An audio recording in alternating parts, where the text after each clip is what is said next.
गढ़वाल के इतिहास का साल 699। आदि गुरु शंकराचार्य द्वारा हिमालय में बद्रिकाश्रम मठ की स्थापना किए जाने से करीब 100 साल पहले मालवा क्षेत्र का एक राजकुमार कनकपाल गढ़वाल में आता है और फिर बदल जाता है गढ़वाल का इतिहास। यहीं से शुरू होती है 52 गुणों वाले गढ़वाल और यहाँ के पंवार राजवंश की कहानी। नमस्कार, मैं हूं संजीव कंडवाल और आप देख रहे हैं मेरा खास कार्यक्रम इतिहास।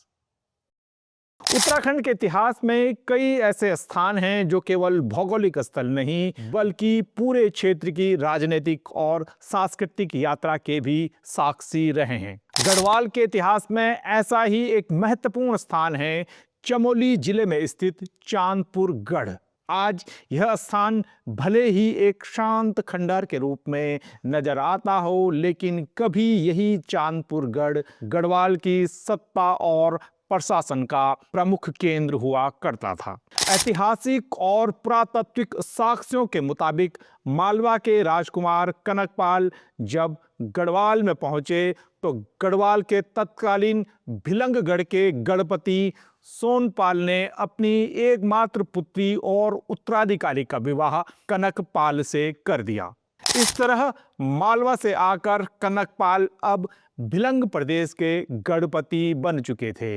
इसके बाद कनकपाल ने चांदपुर गढ़ को अपनी राजधानी घोषित करते हुए संपूर्ण गढ़वाल क्षेत्र को अपने अधीन कर लिया। इतिहासकारों के मुताबिक यहीं से गढ़वाल में पंवार राजवंश की शुरुआत होती है। वर्तमान में टिहरी राज परिवार भी इसी पंवार राजवंश से आता है। हालांकि अब टिहरी राज परिवार खुद के लिए पंवार के बजाय शाह टाइटल लगाता है। इसी पंवार राजवंश के 37वें राजा अजयपाल ने गढ़वाल के 52 गढ़ों को एकत्रित कर पहली बार एक मजबूत गढ़वाल राज्य का निर्माण किया था। हालांकि इसके बाद अजयपाल ने सन 1358 में अपनी राजधानी को चांदपुर गढ़ से श्रीनगर के पास देवलगढ़ में ले जाने का निर्णय लिया। इसके बाद चांदपुर गढ़ हमेशा के लिए खंडहर में बदल गया। पंवार राजवंश का गढ़वाल के इतिहास में अत्यंत महत्वपूर्ण स्थान रहा है। इस वंश के शासकों ने लंबे समय तक गढ़वाल क्षेत्र पर शासन किया। राजा कनकपाल से लेकर अंतिम शासक अजयपाल तक इस वंश की शासकीय परंपरा का उल्लेख मिलता है। हालांकि इस संबंध में विस्तृत रूप से ऐतिहासिक विवरण बहुत कम ही मिल पाते हैं। आज भी चांदपुर गढ़ के अवशेष उस गौरवशाली इतिहास की झलक दिखाते हैं। यह किला एक पहाड़ी के शिखर पर स्थित है। इसकी प्राचीरें अत्यंत मजबूत पत्थरों से बनाई गई हैं। किले की दीवारें बड़े बड़े पत्थरों के खंडों से निर्मित थी, जो उस समय की निर्माण कला और सुरक्षा व्यवस्था का उदाहरण मानी जाती हैं। स्थानीय मान्यताओं के अनुसार किले के नीचे घाटी की ओर एक भूमिगत रास्ता भी जाता था। हालांकि आज के समय में किले में इस तरह का कोई स्पष्ट चिन्ह या निशान नहीं दिखाई देता है।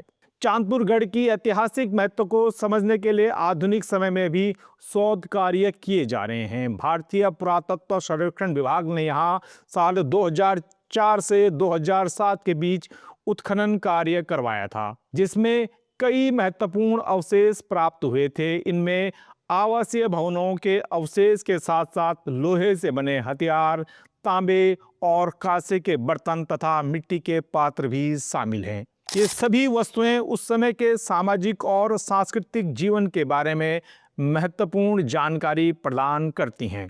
आज आवश्यकता इस बात की है कि ऐसे ऐतिहासिक धरोहर जो हैं, हमारे जो ऐतिहासिक स्थलों को न केवल अतीत की स्मृतियों के रूप में देखा जाए बल्कि उनके संरक्षण और अध्ययन पर भी और अधिक ध्यान दिए जाने की जरूरत है। चांदपुर गढ़ गढ़वाल के उस दौर की कहानी कहता है जब छोटे छोटे गढ़ों से निकलकर एक संगठित राज्य की नींव रखी गई थी।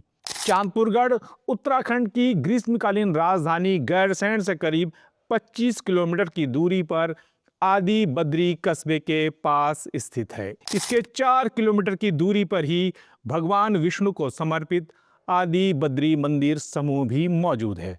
आपको हमारे ये कार्यक्रम कैसे लगा, कृपया प्रतिक्रिया में जरूर बताइएगा। साथ ही पसंद आया हो तो इसे लाइक और शेयर भी कीजिएगा। धन्यवाद।